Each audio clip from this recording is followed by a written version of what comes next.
Selamat datang di Carl Jung dalam bahasa Indonesia. Inilah tempat di mana kita menggali pemikiran dan warisan Carl Jung melalui kekayaan bahasa ini.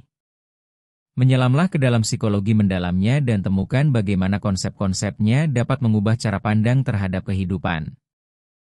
Mari bersama menapaki perjalanan menuju pemahaman diri dan perluasan kesadaran.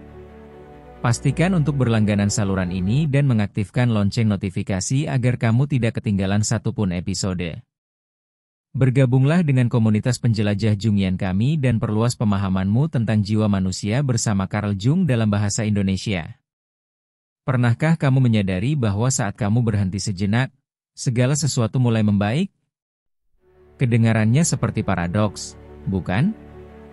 Sejak dulu, kita diajarkan untuk menetapkan tujuan, berjuang, dan meraih pencapaian. Namun, bagaimana jika kenyataannya justru sebaliknya? Bagaimana jika keterikatan pada orang lain, hasil, dan harapanlah yang sebenarnya menahan kita? Ikatan-ikatan ini bisa menenggelamkan kita, bukan hanya dalam hubungan dan pekerjaan, tetapi juga dalam pencarian kedamaian batin. Carl Jung, psikolog ternama, mengungkapkan sebuah kebenaran yang sulit diterima banyak orang. Semakin kita berusaha mengendalikan dengan putus asa, semakin cepat hidup melepas kita. Kebebasan sejati mungkin terletak pada kemampuan untuk melepaskan. Melepaskan genggaman dapat membuat dunia di sekitar kita menjadi lebih tenang dan mengalir lebih baik. Jung berpendapat bahwa daripada mengejar sesuatu yang menjauh, jika kita menerima apa adanya, segala sesuatu dapat berubah. Kita hidup dalam budaya yang mendorong pencarian tanpa henti, seolah kedamaian hanya ada di luar jangkauan, di balik tujuan berikutnya. Namun, kebutuhan terus-menerus untuk mengendalikan dan mengintervensi jalannya peristiwa adalah manifestasi neurotik. Melepaskan bukan berarti menyerah secara pasif pada keadaan, tetapi mengalami perubahan halus, beralih dari ketegangan yang konstan menuju kesadaran yang penuh dan mengamati. Jung, saat mempelajari jiwa manusia, menemukan sebuah hukum dasar. Selagi kita terperangkap dalam fantasi kita, pasangan ideal, karir gemilang, masa depan bahagia, kita kehilangan kemampuan untuk melihat apa yang sebenarnya terjadi di dalam diri kita. Memang wajar ingin sukses, tetapi masalah muncul ketika seluruh identitas kita bergantung pada hasil tersebut. Jika saya mendefinisikan diri berdasarkan status, pasangan, atau pencapaian saya, maka setiap kegagalan akan terasa seperti ancaman eksistensial. Dari sinilah muncul ketakutan konstan dan urgensi untuk mengontrol setiap aspek kehidupan, yang oleh Jung disebut sebagai upaya sia-sia ego untuk mempertahankan ilusi. Perubahan sejati tidak terjadi ketika kita menabrakkan diri dengan penuh kekuatan ke dinding, melainkan ketika kita berhenti melawan alur alami kejadian, bukan karena kelemahan, tetapi karena intuisi. Melepaskan bukan berarti menyerah begitu saja, melainkan memberi ruang bagi sesuatu yang baru, yang tidak hanya bergantung pada kehendak kita sendiri. Ini adalah tindakan percaya pada kebijaksanaan tak terlihat yang mengarahkan perjalanan hidup kita. Saat hal ini benar-benar terjadi, walau kekacauan tampak menguasai, semuanya mulai memiliki makna. Kesempatan datang dengan sendirinya, tanpa pengejaran melelahkan dan kecemasan abadi, membuka ruang untuk hadir sepenuhnya dalam kehidupan sendiri. Melepaskan bukan berarti meninggalkan mimpi, tetapi membebaskan diri dari obsesi bahwa segala sesuatunya harus persis seperti yang kita bayangkan. Ini adalah pembebasan dari penjara batin, harus, dan masuk ke dalam kesadaran yang lebih luas. Selain itu, ini bukan hanya tentang orang-orang yang kita ikatkan, tapi juga tentang keterlibatan emosional kita terhadap mereka. Jung dengan tegas menyatakan bahwa kita tidak boleh melekat pada manusia lain. Yang kita pegang adalah proyeksi dan harapan kita, ekspektasi untuk mendapatkan konfirmasi, cinta, atau penyelamatan yang kita rasa kurang. Kita memberikan peran kepada orang lain yang bahkan tidak mereka setujui untuk dimainkan, karena kita enggan melihat ke dalam diri sendiri, tempat di mana keajaiban sekaligus ketidaktahuan berada. Kita terus-menerus mengidealkan orang lain, lalu mengutuknya. Dalam cermin yang terdistorsi inilah lahir keterikatan paling menyakitkan. Ego berusaha menjadikan dunia luar sebagai perpanjangan dirinya, mengambil alih orang lain seperti anak kecil menguasai mainannya. Ketakutan akan ketidakberartian terselubung dalam keinginan mania untuk sukses, dan rasa lapar emosional menjadi ketergantungan yang menyakitkan pada hubungan tertentu. Seringkali apa yang kita pikir kita inginkan hanyalah upaya menenangkan kekosongan batin. Tidak ada yang bisa hidup selamanya menyesuaikan diri dengan peran yang dipaksakan. Saat ilusi hancur, yang tersisa hanyalah kepahitan dan kekecewaan. Jung melihat ini sebagai mekanisme perlindungan jiwa. Jauh lebih mudah menyalahkan orang lain daripada menghadapi bagian diri kita yang selama ini kita sembunyikan dengan hati-hati. Namun, saat kita menyadari proyeksi kita, sebuah keajaiban terjadi, realitas mulai berubah. Orang lain tidak lagi menjadi cermin untuk fantasi kita, melainkan seseorang dengan kelebihan dan kekurangan mereka sendiri. Proses melepaskan ilusi ini menyakitkan, tapi memberikan kelegaan luar biasa dan menandai awal kejujuran sejati, pertama dengan diri sendiri, kemudian dengan orang lain. Ketika kita berhenti mengejar apa yang kita kira akan membuat kita bahagia, paradoks terjadi, kita semakin dekat dengan esensi diri kita daripada sebelumnya. Dan tanpa usaha ekstra, segala sesuatu mulai mengambil bentuk otentik. Saat kita berhenti mencoba menguasai, ruang terbuka dalam diri untuk kehadiran yang lebih sadar. Dalam keadaan ini terbentuklah hubungan yang tulus dengan dunia, bukan berdasarkan kepemilikan, melainkan kedekatan yang sejati. Namun, ketika ilusi mulai runtuh, ego panik dan berusaha dengan keras memegang sesuatu yang secara alami mustahil dikendalikan. Yang penting adalah belajar membedakan perbedaan halus tapi esensial ini, antara memiliki arah batin dan kebutuhan obsesif mengatur setiap langkah.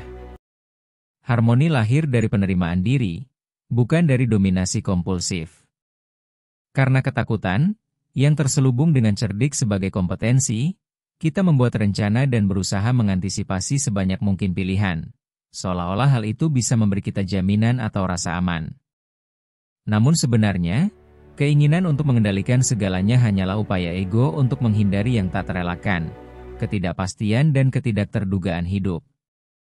Jung menyatakan bahwa neuroses selalu muncul sebagai pengganti pengalaman yang asli. Dalam konteks ini, kontrol berfungsi seperti obat pereda nyeri. Alih-alih merasakan, kita memenuhi pikiran dengan strategi. Alih-alih menghadapi kerentanan, kita bersembunyi di balik rutinitas, tujuan, dan janji. Ini menjadi pengawasan terus-menerus, upaya putus asa untuk melindungi diri dari penderitaan, dari kenyataan menjadi manusia biasa. Namun, mengendalikan bukan berarti hidup, melainkan eksis dalam kapsul buatan, di mana kita mengorbankan spontanitas demi stabilitas yang semu. Justru spontanitaslah yang memberikan kehidupan warna, kesegaran, dan keaslian. Tanpanya, hubungan menjadi mekanis dan ritual. Pekerjaan berubah menjadi beban berat, dan hari tersibuk pun kehilangan maknanya. Ego yang membengkak yakin bahwa ia harus dan bisa mengatur segalanya. Ia bersikeras bahwa hanya ada satu cara benar untuk hidup, sebuah model ideal diri, dan setiap penyimpangan menimbulkan rasa bersalah, kecemasan, dan kritik diri. Pikiran menjadi hiperaktif, seperti sistem operasi yang kelebihan beban, menjalankan banyak program sekaligus. Kelelahan mental dan emosional bukanlah kelemahan, melainkan konsekuensi alami dari cara hidup ini. Pada dasarnya, orang yang mengontrol melindungi diri dari penyerahan. Namun, penyerahan di sini bukan berarti menyerah. Ini berarti menerima bahwa ada kekuatan dalam dan di luar diri kita yang tidak tunduk pada kehendak kita. Jung memandang ketidaksadaran sebagai sistem otonom yang aktif berpartisipasi dalam penciptaan realitas kita. Dengan mengabaikan lapisan ini, kita terperangkap dalam perangkap rasional, seolah semua masalah hanya bisa diselesaikan dengan logika. Melepaskan kontrol adalah tindakan kepercayaan, mengakui bahwa bahkan dalam kekacauan ada kebijaksanaan sendiri, dan jalan terbuka melalui yang tak terduga. Ini bukan berarti hidup tanpa pegangan, melainkan bersedia membiarkan hidup mengejutkan kita. Dalam dunia di mana kita berusaha merencanakan bahkan momen keheningan, semakin kuat kita berusaha memastikan segala sesuatunya berjalan sesuai rencana, semakin jauh kita dari diri kita sendiri. Sebaliknya, saat kita membiarkan diri untuk mengamati, mendengarkan, dan merasakan tanpa segera campur tangan, kita mulai menyadari bahwa hidup memiliki ritme sendiri dan tahu kemana kita diarahkan. Bagaimana jika kebebasan sejati bukan soal kontrol, melainkan kemampuan ego untuk berubah? Saat ego, lelah dengan perjuangan terus-menerus untuk memegang segalanya, akhirnya melonggarkan genggamannya dan mengarah pada sesuatu yang lebih dalam, diri sejati. Ini adalah pusat jiwa kita, integritas diri, bukan topeng sosial atau peran yang kita mainkan, melainkan siapa kita sebenarnya saat berhenti berpura-pura. Ketika ego berhenti mengatur hidup kita, yang tersusun berdasarkan harapan eksternal, bagaimana kita harus bertindak, apa yang harus dilakukan, bagaimana harus terlihat, apa yang diharapkan dari kita, ia menolak ide-ide yang dipaksakan itu dan memulai pergerakan menuju inti keberadaan. Jung menyebut proses ini individuasi, menjadi siapa kita sebenarnya melalui integrasi sadar dan tidak sadar. Jalan ini dimulai dengan langkah kecil, saat kita berhenti merespons pola lama dan menyadari bahwa kita tidak terikat untuk memerankan peran tertentu. Alih-alih buru-buru mengisi kekosongan, kita belajar tinggal di dalamnya. Momen menyerah ini menjadi pintu gerbang yang, meski tidak menjanjikan kenyamanan instan, membuka ruang untuk keaslian. Penyerahan sejati dimulai ketika ego mengakui batasannya dan menyadari bahwa ia tidak perlu mengendalikan atau mengetahui semua jawaban. Saat itulah sesuatu yang tenang dan sejati bangkit dalam diri kita. Ia tidak memaksakan atau berteriak, ia membimbing dengan kejelasan sederhana. Petunjuknya tidak datang dari logika, tetapi dari resonansi batin, dari apa yang masuk akal meskipun kita tidak bisa menjelaskannya secara langsung. Melepaskan jenis ini jauh dari pasif. Ini adalah bentuk kehadiran yang lebih halus, bertindak tanpa obsesi akan hasil, mencintai tanpa menuntut balasan, mencipta tanpa berusaha membuktikan sesuatu. Dalam keadaan ini, dorongan utama bukanlah keinginan untuk diakui, melainkan integritas batin, yang tidak membutuhkan tepuk tangan untuk eksis. Dalam proses individuasi, ego tidak hilang, tetapi berubah posisinya. Ia berhenti mengklaim kebenaran mutlak dan mulai melayani diri sejati. Transformasi batin ini mengubah segalanya. Hubungan menjadi tulus, keputusan lebih bermakna, dan hidup yang dulu terasa seperti sesuatu yang harus ditaklukkan kini muncul sebagai pengalaman yang layak dijalani. Dalam konteks ini, melepaskan bukanlah kehilangan, melainkan integrasi, membiarkan apa yang harus pergi-pergi, dan yang siap muncul datang. Dengan tindakan ini, kita berhenti eksis sebagai sekumpulan peran dan mulai hidup sebagai makhluk utuh. Agar diri sejati bisa muncul, pertama-tama kita harus menghadapi satu lagi pertahanan, persona. Konsep penting dalam psikologi Jung ini mewakili topeng sosial yang kita gunakan agar diterima. Persona diperlukan dalam kehidupan bermasyarakat, tetapi masalah muncul ketika kita terlalu teridentifikasi dengannya. Kami mengidentifikasi diri dengan sebuah citra dan mulai menjalani hidup untuk mempertahankannya, meskipun itu bukanlah kebenaran yang sesungguhnya.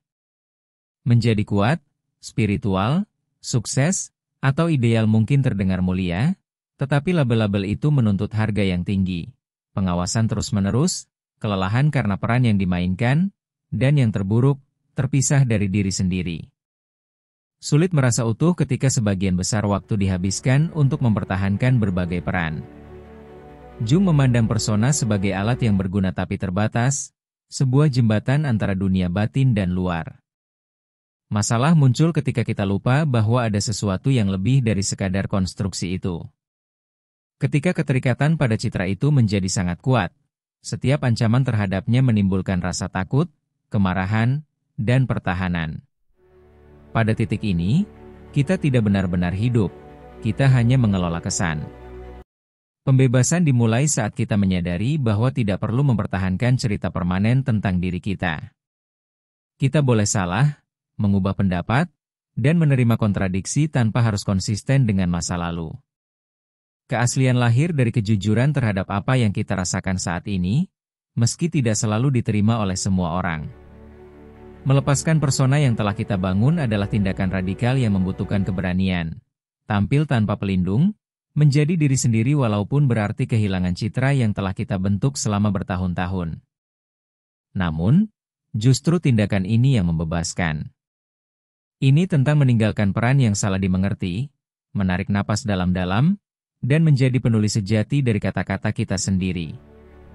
Jung mengatakan dengan tepat, siapa yang melihat keluar sedang tertidur, yang melihat ke dalam akan terbangun. Keterikatan pada citra seperti mimpi sadar, keyakinan bahwa kita hanya apa yang kita tampilkan. Kebangkitan terjadi saat kita mengakui kompleksitas persona yang telah kita coba cocokkan dengan topeng itu. Dengan pengakuan inilah kehidupan sejati bermula. Di balik wajah itu terdapat diri kita yang sebenarnya, meskipun kita takut menghadapinya, bayangan. Kebebasan menakutkan, meskipun banyak yang menginginkannya, karena berarti tidak bersembunyi pada orang lain, peran, atau janji, melainkan mengambil tanggung jawab penuh, termasuk bagian diri yang ingin kita hindari. Menurut Jung, bayangan adalah aspek-aspek psikis yang tertekan, bukan selalu buruk, melainkan tersembunyi karena tidak sesuai dengan citra ideal kita. Semakin kita menyangkal bagian ini, semakin kuat ia menjadi. Orang yang berkata ingin bebas seringkali takut akan apa yang mungkin muncul. Kehampaan, kesunyian, ketiadaan dukungan. Karena itu, ia berpegang pada orang lain, pekerjaan, atau cita-cita bukan karena cinta, tapi karena takut akan apa yang terjadi ketika semua dasar itu hilang. Melepaskan bukan hanya soal membuang hal-hal eksternal, tapi juga melihat ke dalam diri dan menemukan apa yang tersisa ketika keinginan lenyap. Apa yang terjadi ketika hubungan berakhir, rencana gagal, dan kepastian hilang? Dalam kekosongan itu, bayangan muncul, tidak lembut, tapi seringkali berupa kemarahan, iri, kesedihan mendalam. Perasaan yang sering kita tolak, namun menghadapi mereka memerlukan keberanian untuk menjalani pengalaman tanpa topeng. Jung mengatakan tidak ada pencerahan tanpa bertemu dengan kegelapan jiwa, dan di proses itu terjadi transformasi. Ketika kita berhenti takut pada bayangan dan bayangan itu berhenti mengendalikan kita, kita mulai menerima bagian yang terlupakan, kebutuhan, ketakutan, kerentanan sebagai aspek nyata diri kita. Bukan berarti menyerah pada mereka, tapi belajar mengendalikannya. Melepaskan berhenti menjadi sekadar gerakan pembebasan dan berubah menjadi pertemuan dengan apa yang dulu kita tolak. Bayangan bukan penghalang untuk hidup sepenuhnya, melainkan syaratnya. Hanya yang melewati ruang batin ini yang bisa mengalami kebebasan yang tak bergantung pada apapun selain dirinya sendiri. Bayangan muncul di tempat yang paling tak terduga, dalam hubungan yang kita sebut cinta. Kita sering salah mengira cinta dengan kebutuhan. Garis tipis antara keinginan bersama seseorang dan ketakutan akan kehilangan dia sangat halus tapi bermakna. Jung mengatakan cinta sejati mulai saat proyeksi berakhir. Selama kita melekat pada apa yang diwakili orang lain, kita tidak bisa melihatnya apa adanya, dan seringkali juga tidak bisa melihat diri kita sendiri. Pada awalnya, wajar mengidealkan hubungan, memaksakan harapan sebagai perasaan. Kita memproyeksikan pada orang lain sumber dukungan emosional dan keamanan, tanpa sadar menciptakan ketergantungan. Orang lain berhenti menjadi individu dan berubah menjadi peran. Saat itu, yang kita rasakan bukan kelembutan atau keakraban, melainkan ketakutan yang tersamar sebagai cinta, takut kehilangan, ketidakcukupan. Butuh seseorang dekat agar merasa baik, tapi jika dia pergi, segalanya runtuh. Itu bukan cinta, tapi kebutuhan. Saat kita melepaskan ikatan itu, kebenarannya tetap kita benar-benar mencintai orang tersebut, tapi juga menggunakannya sebagai pelindung terhadap bagian diri yang belum kita terima. Melepaskan bukan berarti berhenti mencintai, tapi memulai bentuk cinta yang lebih murni. Memberi izin pada orang lain untuk ada tanpa harus meminjamkan tempat permanen dalam hidup kita. Mencintai tanpa memiliki. Ini adalah hubungan dengan orang nyata, bukan proyeksi yang kita pasang. Ini membutuhkan kedewasaan dan penerimaan akan apa adanya, dengan rasa hormat dan reorganisasi batin. Alih-alih mencari kelengkapan pada orang lain, kita menemukan dasar untuk mencintai dalam diri sendiri tanpa kehilangan diri.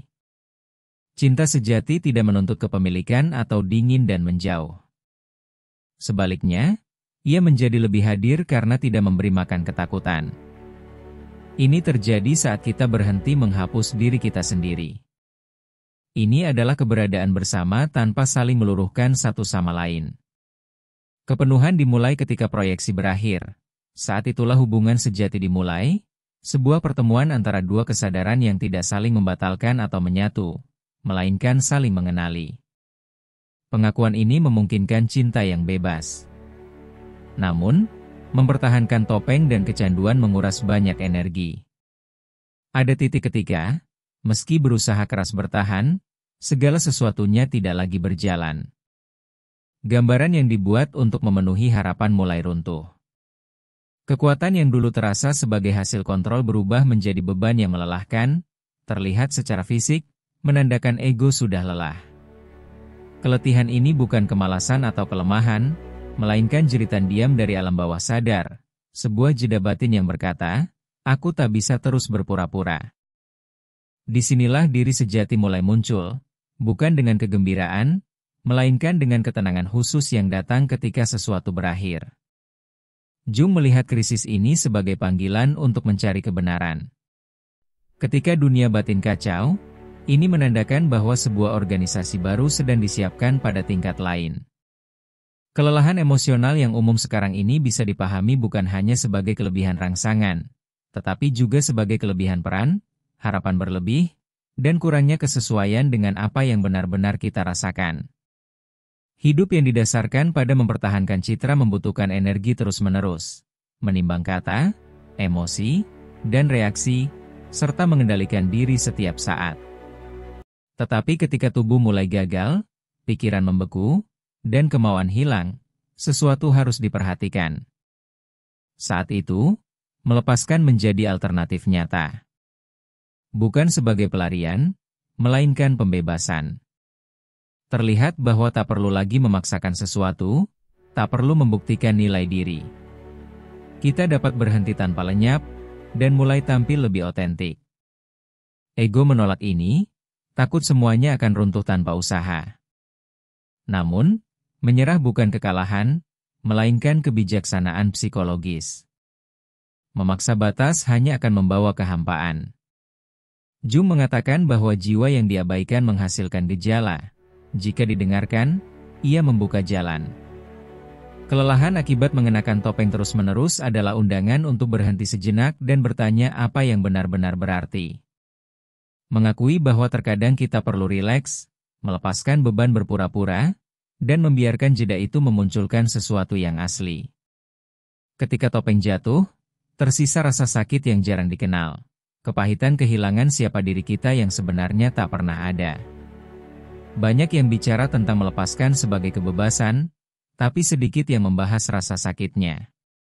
Melepaskan juga adalah semacam kematian, bukan kematian fisik, tetapi simbolis dan terkadang sama intensnya.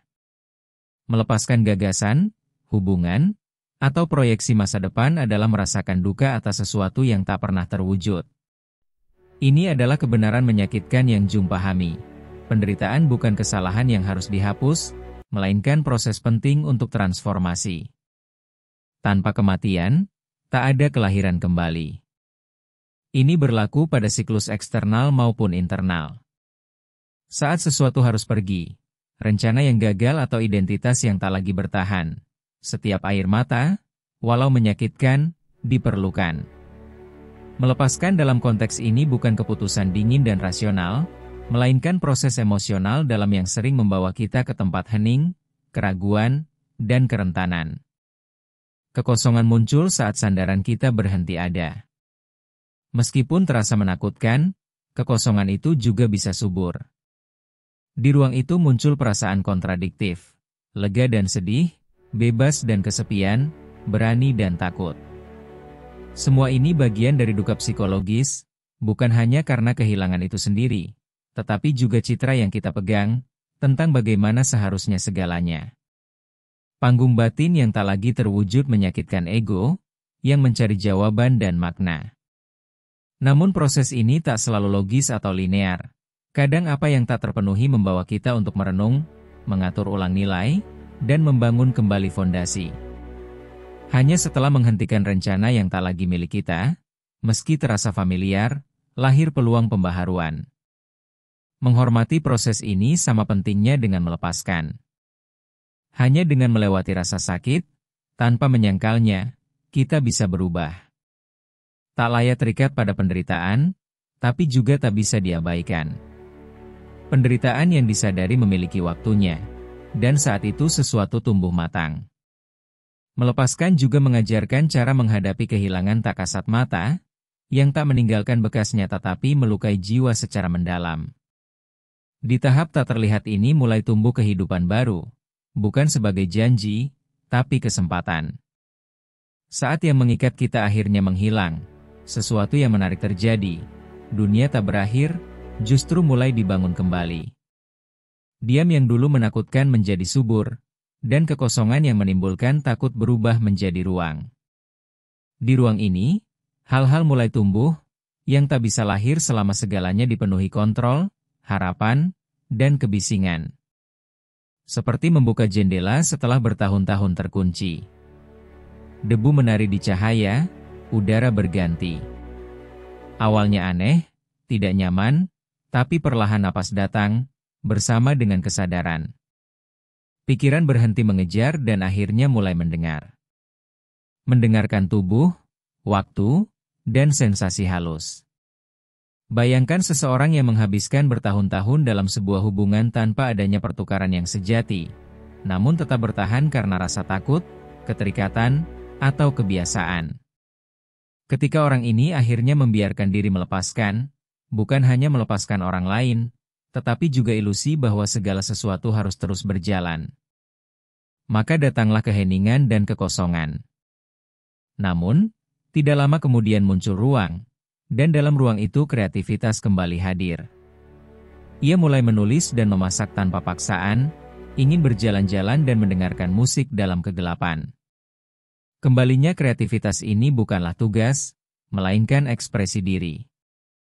Jung berbicara tentang energi psikis yang pulih ketika kita berhenti memberi makan ego. Semua yang dulu kita gunakan untuk mempertahankan topeng, mengontrol masa depan, dan melawan masa kini menjadi terbuka dan dapat diakses. Energi ini harus dialirkan ke suatu tempat. Disinilah kreativitas lahir, bukan hanya dalam seni, tetapi juga dalam keberadaan itu sendiri. Kreativitas bukan sekadar menggambar atau menulis puisi. Itu adalah reorganisasi kehidupan, perubahan ritme yang biasa, mengubah penderitaan menjadi kebijaksanaan praktis. Kreasi dimulai ketika kita berhenti bereaksi dan mulai memilih dengan sadar. Hal ini hanya terjadi ketika ruang itu muncul. Di ruang itu intuisi berbicara lebih nyaring, ketakutan yang sebelumnya ditekan kini terdengar lebih jelas. Kamu mulai melihat koneksi di mana sebelumnya hanya masalah yang terlihat. Ide-ide muncul secara spontan, jawaban datang tanpa usaha. Kamu berhenti berpikir untuk menemukan, dan mulai merasakan agar dapat melihat. Waktu juga berubah. Tidak lagi seperti medan perang, tapi melambat bukan karena malas, melainkan oleh kekuatan batin yang mengatur dan mengoordinasi. Solusi menjadi lebih mudah karena kamu tidak mencoba memaksa sesuatu. Menariknya, hal-hal yang dulu tampak jauh mulai datang kepadamu, bukan karena sihir, tapi karena kamu berhenti menghalanginya. Bayangkan seorang seniman yang terblokir, menuntut sesuatu yang cemerlang dari dirinya sendiri tapi tak bisa menciptakannya. Suatu hari, dia kelelahan, meninggalkan proyek itu dan membiarkan dirinya beristirahat.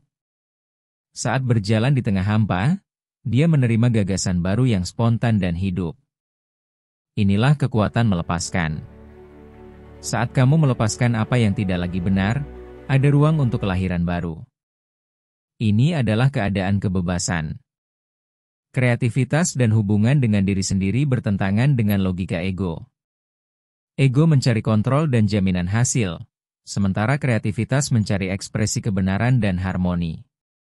Ketika ego keluar dari pusat, pengelolaan hidup menjadi mudah.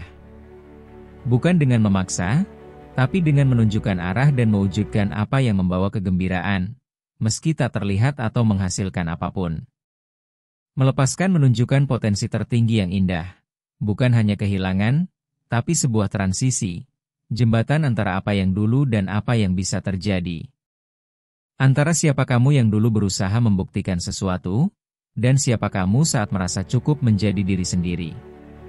Melepaskan membawamu kembali pada esensi tanpa beban yang tak perlu, tanpa kebisingan, tanpa berat yang bukan milikmu.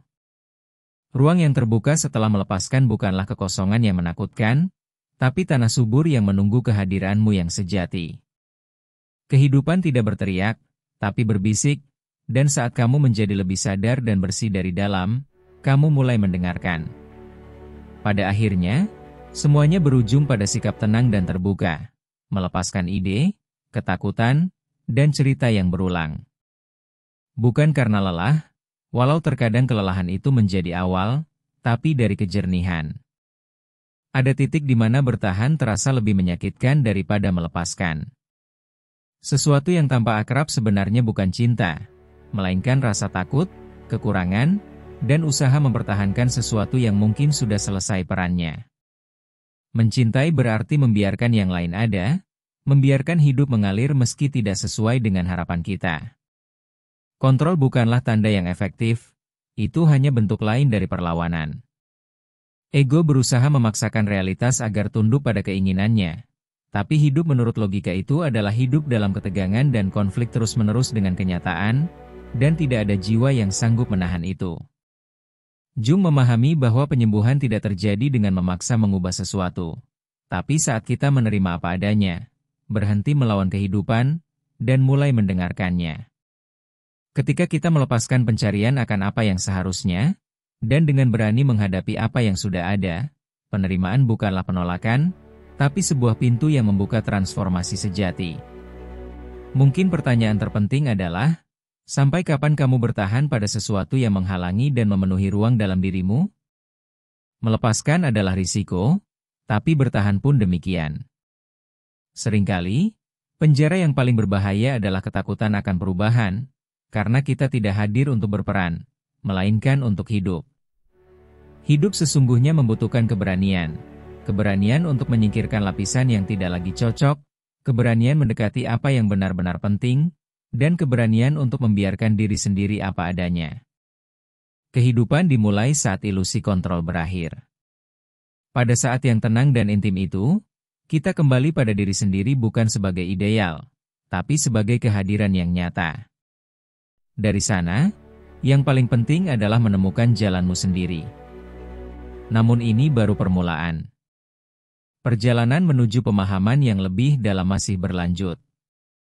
Klik video berikutnya untuk menyelami lebih jauh konsep-konsep Jungian.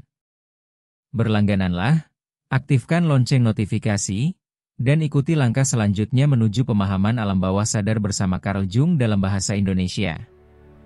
Sampai jumpa di episode berikutnya. Mari melampaui batas kesadaran.